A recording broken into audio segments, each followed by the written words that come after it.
এক বুজুর্গ গাছের নিচে বসে আল্লাহ পাকের সৃষ্টি নিয়ে গবেষণা করছে। এক বুজুর্গ গাছের নিচে বসে আল্লাহ পাকের সৃষ্টি নিয়ে গবেষণা করছে। গবেষণার এক পর্যায়ে সে দেখলো, আল্লাহ পাক তাকে দেখাইলো একটা বিচ্ছু, বিষাক্ত প্রাণী খুব দ্রুত বেগে হেঁটে যাচ্ছে। বুজুর্গ একটু কৌতূহলী হলেন, তিনি চিন্তা করলেন আমি দেখি এই বিচ্ছুটা কই যায়, বিচ্ছুর সৃষ্টি নিয়ে আজকে একটু গবেষণা করি। ওই বিচ্ছুর পিছু পিছু ওই বুজুর্গ হাঁটতে শুরু করছে। বুজুর্গ দেখলেন ওই বিচ্ছুটা চলতে চলতে চলতে চলতে নদীর পাড়ে গেছে। বিচ্ছুটা যেই মাত্র নদীর পাড়ে পৌঁছলো, নদী থেকে একটা কচ্ছপ ভাইসে উঠছে কিনারায়। ওই বিচ্ছুটা কচ্ছপের পিঠে উঠছে। বুজুর্গ আরো বেশি হয়রান, নিশ্চয়ই এটা কোনো গন্তব্যে যাচ্ছে, মালিক এটাকে কোনো গন্তব্যে পাঠাচ্ছে। এজন্য সে নদীর ধারে আসলো, আর তার জন্য আল্লাহ পাক কচ্ছপ দিয়ে নৌকা ব্যবস্থা করে দিল।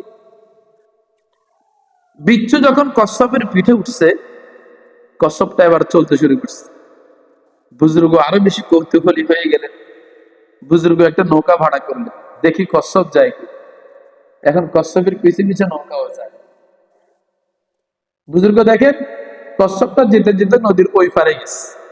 ওই পারে গিয়ে নৌকা করছে, কিনারে দাঁড়াইছে। দাঁড়ানোর সাথে সাথে বিচ্ছুটা কচ্ছপের পিঠ থেকে আবার কিনারায় নেমে গেছে। বুজুর্গ আরো বেশি আশ্চর্য, এটা কেমন খেলা চলে, আর একটু দেখি। বুজুর্গও নৌকা থেকে নামছে, আবার বিচ্ছুর পিছে পিছে দৌড়াচ্ছে। বুজুর্গ লক্ষ্য করলে সময় যত যাচ্ছে বিচ্ছু তত বেশি দ্রুত বেগে হাঁটছে। বিচ্ছুর দ্রুত বেগ দেখে বুজুর্গ আরো বেশি আশ্চর্য, এটা কই যায়। পিছন পিছন যাচ্ছে যাচ্ছে যাচ্ছে। কিছুক্ষণ পর বুজুর্গ দেখলে গাছের নিচে, বট গাছের নিচে একটা মানুষ শুয়ে আছে। ওই মানুষের মাথার পাশে একটা বিষাক্ত সাপ তাকে দংশন করার জন্য বসে আছে। এই যে দংশন করবে, বিচ্ছুটা ছুটে গিয়ে ওই সাপকে কামড় দিচ্ছে। সাপকে কামড় দিচ্ছে। বিচ্ছুর বিষে সাপ মারা গেছে। সেখান থেকে বিচ্ছুটা আবার তার আপন গন্তব্যের দিকে ফিরে গেছে। বুজুর্গ সাথে সাথে আল্লাহ পাকের এই আয়াতটি তেলাওয়াত করতে শুরু করলেন রব্বানা মা খালাকতা হাযা বাতিলা।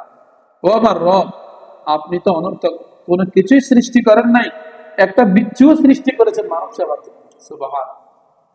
এই বিচ্ছুকে আল্লাহ পাক কত দূর থেকে পাঠাইছে ওই গাছের নিচে ঘুমন্ত ব্যক্তির সাহায্যের জন্য, বিষাক্ত সাপের কামড় থেকে বাঁচানোর জন্য। এভাবে যদি আপনি সৃষ্টি নিয়ে গবেষণা করেন, আপনি অবশ্যই বুঝবেন রব্বানা মা খালাকতা হাযা বাতিলা, আল্লাহ পাকের কোন সৃষ্টি অনর্থক নয়। এই জন্য কোন মাখলুককে অযথা কষ্ট দেওয়া যাবে। আল্লাহ পাক এটাকে কাজে বানাইছে। আমার আপনার বুঝে না আসতে পারে, এই যে রাস্তায় হাঁটে কুকুরগুলো, আল্লাহ পাক কোনো কাজে বানাইছে। এই যে আমাদের ঘরে থাকে বিড়ালগুলো, আল্লাহ পাক কোনো কাজে বানাইছে।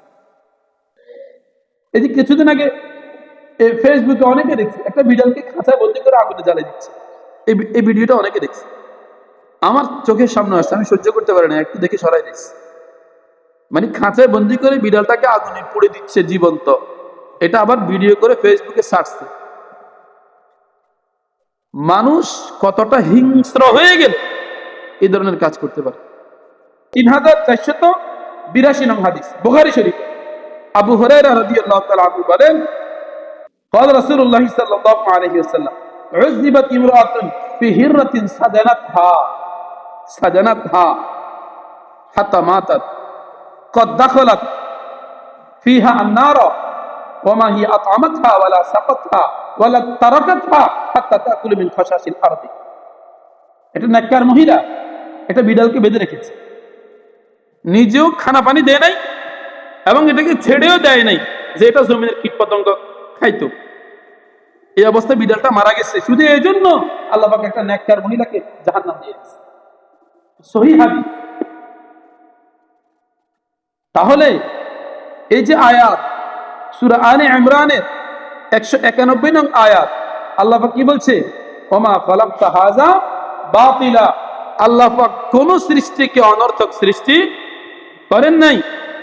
আমি আপনি যে এই সৃষ্টিকে কষ্ট দিচ্ছি, আর যে তিনটা হাদিস শুনেছি বুখারী শরীফ থেকে, তিনটা হাদিস থেকে বোঝা গেল কি? প্রাণীর প্রতি ভালো আচরণের কারণে আল্লাহ পাক জান্নাত দিচ্ছে, আবার প্রাণীর প্রতি খারাপ আচরণের কারণে আল্লাহ পাক কি দিচ্ছেন? জাহান্নাম দিচ্ছেন। এটা বুখারী শরীফের বর্ণনা, মিথ্যার কোনো অবকাশ নাই, এটা কোনো গল্প কাহিনী না। কি বুঝা গেল? আল্লাহ পাক যত সৃষ্টি করেছেন, প্রত্যেকটা সৃষ্টির পিছনে আল্লাহ পাকের একটা কি আছে? উদ্দেশ্য আছে। অতএব সৃষ্টিগুলোর প্রতি ভালো আচরণ করতে হবে। ভালো আচরণ করলে এর জন্য সওয়াবও আছে, খারাপ আচরণ করলে এর জন্য শাস্তিও আছে। এই যে ক্ষত বিক্ষত কুকুরগুলো রাস্তায় হাঁটে, এগুলোকে ক্ষত বিক্ষত কে করেছে? আরেকজন কুকুরে না মানুষ নামক কুকুররা করেছে? মানুষ নামক কুকুররা করেছে। বলে হুজুর মানুষ নামক কুকুর কেন বললেন? যে মানুষের কাছে মানুষত্ব নাই তাকে আল্লাহ পাক বলছে এটা পশুর চাইতে অধম। এটা আল্লাহ পাকের কথা। না হলে একটা প্রাণীর প্রতি আপনি এমন আচরণ করতে পারেন না। এগুলোর জন্য আল্লাহ পাক পাকড়াও করবে। যেহেতু আল্লাহ পাক তাকে একটা উদ্দেশ্যে সৃষ্টি করেছেন, অবশ্যই তাকে আপনি যন্ত্রণা দিলে আল্লাহ পাক আপনাকে জিজ্ঞাসা করবে। বুখারী শরীফের মধ্যে একটা হাদিস আসছে, এটা বুখারী শরীফের বর্ণনা। বুখারী শরীফের বর্ণনা, এই বর্ণনার মধ্যে আসছে আবু হুরায়রা রাদিয়াল্লাহু তাআলা আনহু থেকে বর্ণিত হাদিসটা। عن أبي هريرة رضي الله تعالى عنه قال بينما يمشي رجل بطريق, একটা মানুষ, এটা বুখারী শরীফের হাদিস, মনোযোগ দিয়ে শুনে।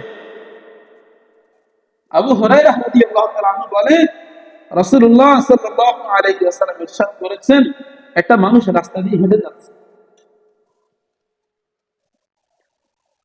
ফাকাদ আতিশা আতাশান, সে অনেক পিপাসার্ত হয়ে গেছে, হাঁটতে হাঁটতে পিপাসার্ত হয়ে গেছে। ওয়াজাদা বি'রান, সে একটা কূপের সন্ধান পেল। ফানাজালা ফাশারিবা, কূপে অবতরণ করলো, কূপ থেকে পানি পান করলো। সুম্মা খারাজা, এরপর কূপ থেকে বের হয়ে আসলো।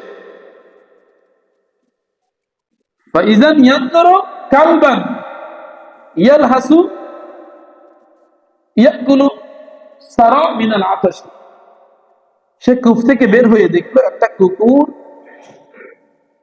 পিপাসায় হাঁপাচ্ছে, জিহ্বা বের করে হাঁপাচ্ছে আর জিহ্বা দিয়ে মাটি চাটতেছে। পিপাসায় একটা কুকুর হাঁপাচ্ছে, জিহ্বা দিয়ে মাটি চাটতেছে। তখন ওই মানুষটা চিন্তা করলো, ফাকাদ বালাগা হাদাল্লাযী মিনাল আতাশি আল্লাযী বালাগানি, হায়রে আমি যেরকম পিপাসার্ত হয়েছিলাম, আমার মনে হয় কুকুরটাও ওইরকম পিপাসার্ত। ফানাজালাল বি'রা, সে আবার কূপে নামছে। ফামালা কুফাই, কূপ থেকে পানি কি দিয়ে উঠাবে? তার পায়ে চামড়ার মোজা ছিল, ওই মোজা দুইটা ভর্তি করে কূপ থেকে পানি উঠেছে।